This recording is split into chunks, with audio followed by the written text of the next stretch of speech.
May 5th, Fay Victory in Europe Day. All across America, people poured into the streets celebrating. The Nazi menace was defeated, Hitler was dead. The war in Europe was over. In Washington, President Harry Truman stood on the White House balcony, acknowledging the jubilant crowds. He waved. He smiled. He spoke about sacrifice and victory, and the brave men who made this day possible. But behind that smile, Truman had already made a decision that would shock America's most powerful ally and set the stage for the Cold War. Within few hours, he would cut off the supply of weapons, food, and materials that had kept the Soviet Union alive during its desperate fight against Nazi Germany, and he would do it without warning, without explanation, without even the courtesy of a phone call to Joseph Stalin. The program was called Lend-Lease. America had been shipping billions of dollars worth of supplies to the Soviet Union since Fay tanks, aircraft, trucks, food, medical supplies, raw materials, everything the Soviets needed to fight. It was the lifeline that had allowed Stalin's armies to push the Nazis back from Stalingrad all the way to Berlin. And Truman was about to shut it down instantly, completely, and permanently. Stalin's reaction was volcanic. He called it a declaration of war. Not a metaphorical war, an actual one. Soviet officials began talking about whether America intended to use its atomic weapons against Moscow. The alliance that had won World War II was shattering before the victory celebrations had even ended. But here is what you need to understand. Truman didn't end Lend-Lease because he was reckless or ignorant. He ended it because he had discovered something in his first 3 weeks as president.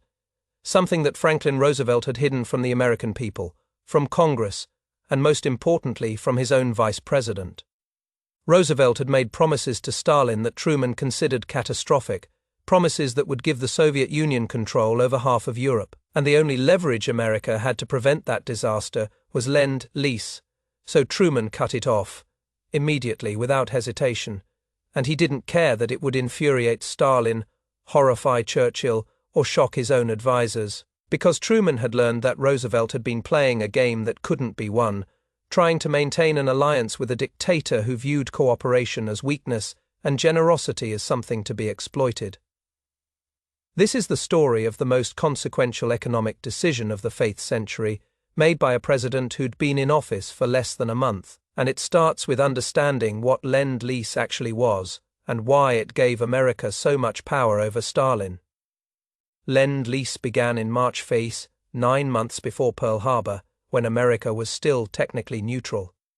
Britain was on the verge of bankruptcy, desperately fighting Nazi Germany alone after France had fallen. Roosevelt wanted to help, but America First isolationists in Congress wouldn't allow direct military aid, so Roosevelt came up with a brilliant workaround. Instead of selling weapons to Britain, America would lend them. Britain would get the supplies immediately and pay for them after the war, if they survived. When Nazi Germany invaded the Soviet Union in June, Roosevelt extended Lend-Lease to Stalin. This was controversial. The Soviet Union was a communist dictatorship. Stalin had signed a non-aggression pact with Hitler in Fay and helped Germany invade Poland. Many Americans, including some of Roosevelt's advisors, thought the Soviets were as bad as the Nazis and didn't deserve American help. But Roosevelt made a cold calculation.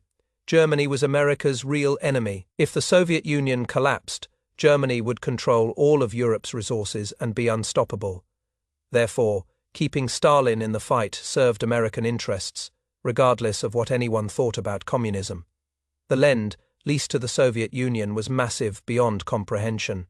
Between 1941 and 1945, America shipped to the Soviet Union 14,795 aircraft, 7,056 tanks, 51,503 jeeps, 375,883 trucks, 35,170 motorcycles, 8,071 tractors, 1.9 million miles of telephone wire, 4.5 million tons of food, 2.6 million tons of steel, $473 million worth of industrial machinery.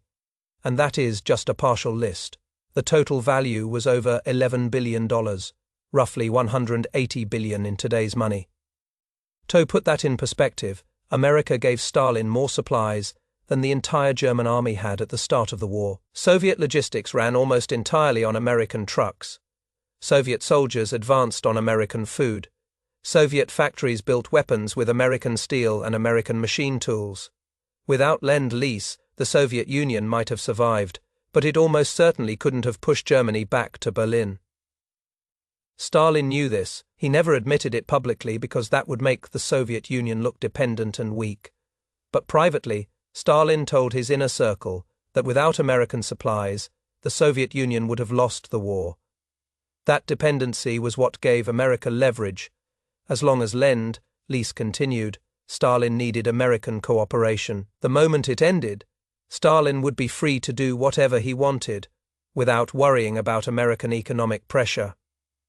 Roosevelt understood this, which is why he never threatened to cut off Lend-Lease, even when Stalin did things that infuriated him. When Stalin refused to allow American inspectors to verify how Lend-Lease supplies were being used, Roosevelt complained, but kept shipping.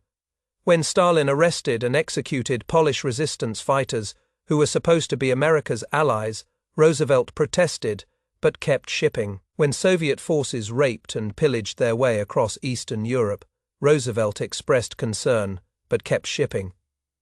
Why? Because Roosevelt believed maintaining the alliance with Stalin was more important than punishing Soviet behavior. He thought he could manage Stalin through personal diplomacy, through the relationship they'd built at the Tehran and Yalta conferences.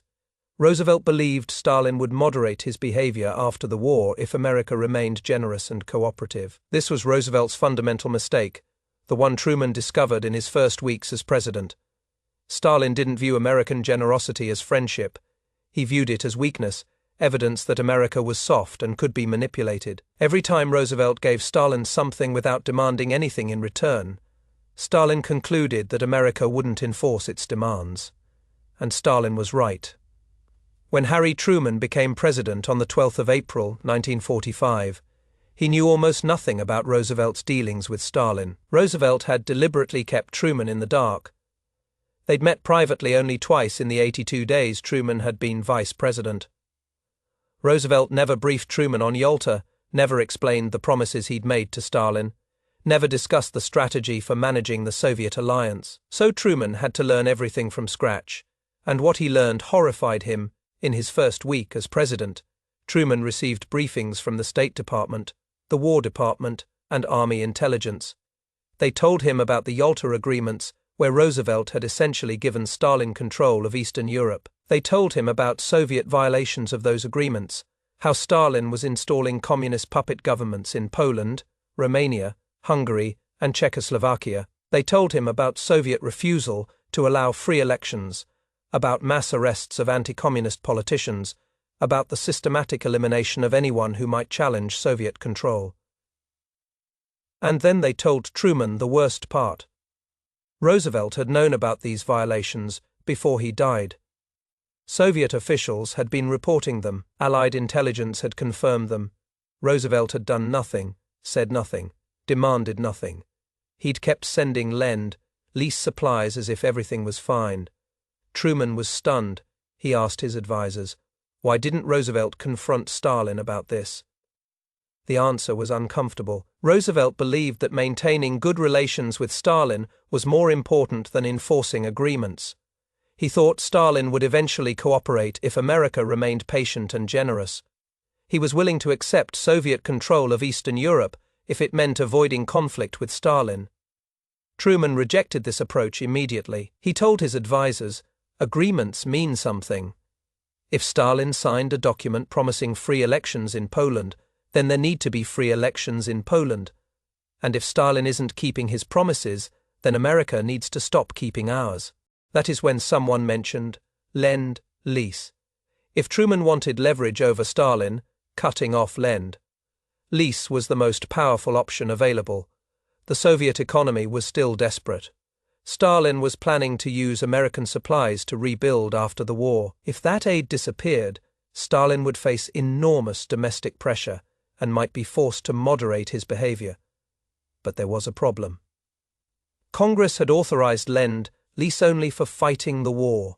The law specifically said that Lend-Lease was meant to help defeat the Axis powers, not to rebuild countries after the war ended. Once Germany surrendered, the legal basis for Lend-Lease to the Soviet Union would become questionable. If Truman wanted to use Lend-Lease as leverage, he'd have to move fast. On May 5th, Germany surrendered unconditionally. The war in Europe was over. That same day, Truman met with his advisors to discuss what to do about Lend-Lease. The debate was intense. Secretary of State Edward Stettinius argued for continuing Lend-Lease. He said, "Mr. President, we're still fighting Japan. The Soviet Union has promised to enter the war against Japan within 3 months of Germany's surrender. If we cut off Lend-Lease now, Stalin might refuse to attack Japan, and we'll have to invade the Japanese home islands alone. That could cost 1 million American lives." But Secretary of War Henry Stimson disagreed. "Stalin will enter the war against Japan regardless of what we do. He wants territory in Manchuria and Korea. We don't need to bribe him with Lend-Lease to get something he already wants." Then came the crucial argument from William Leahy, Truman's chief of staff. Leahy had been Roosevelt's top military advisor and had watched Roosevelt give Stalin everything he wanted. Leahy told Truman, "Mr. President, Roosevelt tried to buy Stalin's cooperation with generosity. It didn't work. Stalin has taken everything we gave him and violated every agreement he made. If we keep sending him supplies, he'll conclude we're weak and take even more. The only language Stalin understands is power. You need to show him that American aid isn't free, that there are consequences for breaking agreements." Truman listened to all of this and made his decision on the spot. End Lend-Lease to the Soviet Union immediately. Today, not next week, not after we negotiate terms now. His advisors were shocked. They'd expected Truman to phase out Lend-Lease gradually, to give Stalin warning, to negotiate some kind of transition. Truman wanted none of that. He said, "If we tell Stalin we're ending Lend-Lease next month, he'll stockpile as much as he can, and then ignore us. If we end it right now without warning, it sends a clear message. American aid is conditional on Soviet cooperation, and right now, the Soviets aren't cooperating." The order went out that afternoon. All Lend-Lease shipments to the Soviet Union were to cease immediately. Ships that were already en route to Soviet ports were to turn around and return to American harbors. Supplies that were being loaded were to be unloaded. The entire program was shut down within hours. The impact was immediate and dramatic. Soviet officials in Washington were blindsided. They'd expected Lend-Lease to continue for months or even years after Germany's surrender. They'd been negotiating post-war reconstruction aid, assuming American supplies would keep flowing.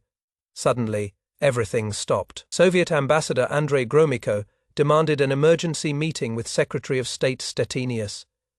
Gromyko was furious.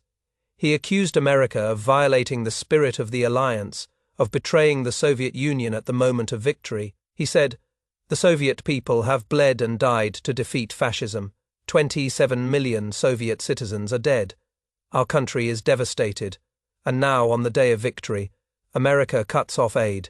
This is an insult, a betrayal." Stettinius tried to explain that Lend-Lease was authorized only for the war, and the war in Europe was over. Gromyko wasn't buying it. "You're still sending Lend-Lease to Britain. You're still sending it to China. Why is only the Soviet Union being cut off?" It was a fair question. Truman had cut off Lend-Lease to the Soviet Union but continued it for other allies. The message was clear. America was punishing Stalin specifically, and Stalin understood exactly why. When Stalin learned about the Lend-Lease cutoff, his reaction was explosive. He called an emergency meeting of the Politburo, the Soviet Leadership Council. According to Soviet records declassified after the Cold War, Stalin was more angry than anyone had seen him since the early days of the Nazi invasion. Stalin told the Politburo, "This is not about law or procedure. This is about power. Truman is trying to blackmail us. He thinks cutting off aid will force us to obey American demands in Europe. He is threatening us economically because he knows he can't threaten us militarily." One of Stalin's advisors suggested offering concessions, maybe allowing some token free elections in Poland to get the Lend-Lease flowing again. Stalin's response was violent. He smashed his fist on the table and said, "We will never beg Americans for their charity. We defeated Hitler without Lend-Lease in Fay and Fay. We can rebuild without it now. If Truman wants to turn economic aid into a weapon, then we'll show him we don't need his weapons." But privately, Stalin was worried. The Soviet economy was in ruins. Food shortages were causing unrest. The industrial base was destroyed. American supplies had been counted on for reconstruction. Without them, recovery would take years longer and cause significant suffering. Still, Stalin couldn't show weakness. He ordered Soviet propaganda to attack American economic imperialism, to portray the Lend-Lease cutoff as proof that America had never been a true ally, that the capitalists had only helped the Soviet Union to serve their own interests. In Washington, the reaction to Truman's decision was mixed. Some advisers thought Truman had acted too hastily, that he should have consulted with allies, that he should have given Stalin warning. Others praised Truman for finally standing up to Soviet aggression. But what surprised everyone was that Truman didn't back down when the criticism came. Roosevelt would have worried about the political fallout, would have tried to smooth things over. Truman simply said, "I made the right decision. Stalin needs to understand that America won't tolerate broken promises. If people don't like how I handle Stalin, that is their problem, not mine." The real test came 2 weeks later when Soviet Foreign Minister Vyacheslav Molotov came to Washington for meetings. Molotov expected to negotiate a resumption of Lend-Lease. Instead, Truman gave him the most direct, brutal diplomatic confrontation Stalin had ever received from an American president. Truman met Molotov in the Oval Office on May 5rd. He didn't waste time with pleasantries. He told Molotov, "The Soviet Union is violating the Yalta agreements. Stalin promised free elections in Poland. There are no free elections. He promised to respect the sovereignty of liberated nations. Soviet troops are occupying them instead. These violations are unacceptable." Molotov tried to interrupt, to explain the Soviet position. Truman cut him off. "I'm not here to debate. I'm here to tell you what needs to happen. Stalin needs to honor his agreements. When he does, we can discuss resuming aid. Until then, nothing." Molotov was stunned. No one had ever spoken to him like this. Roosevelt certainly never had. Molotov said weakly, "I have never been talked to like this in my life." Truman's response has become legendary. "Carry out your agreements and you won't get talked to like this." Molotov left the meeting shaken. He cabled Stalin immediately, reporting that the new American president was completely different from Roosevelt. Stalin's response was telling. He told his inner circle, "Roosevelt was a politician. Truman is something else. He doesn't care about friendship or cooperation. He only cares about power. We need to be careful with this one." But Stalin still wouldn't give in. He continued installing puppet governments in Eastern Europe. He continued blocking free elections. He continued ignoring American protests, and Truman kept Lend-Lease shut off. By June 4, the impact on the Soviet economy was becoming severe. Soviet industrial production was falling. Food shortages were worsening. Stalin was facing pressure from his own advisers to find a compromise. But then came the Potsdam Conference in July. Truman, Stalin, and Churchill met outside Berlin to negotiate the post-war settlement. This was Truman's chance to enforce the leverage he'd created by cutting off Lend-Lease, and he almost pulled it off at Potsdam.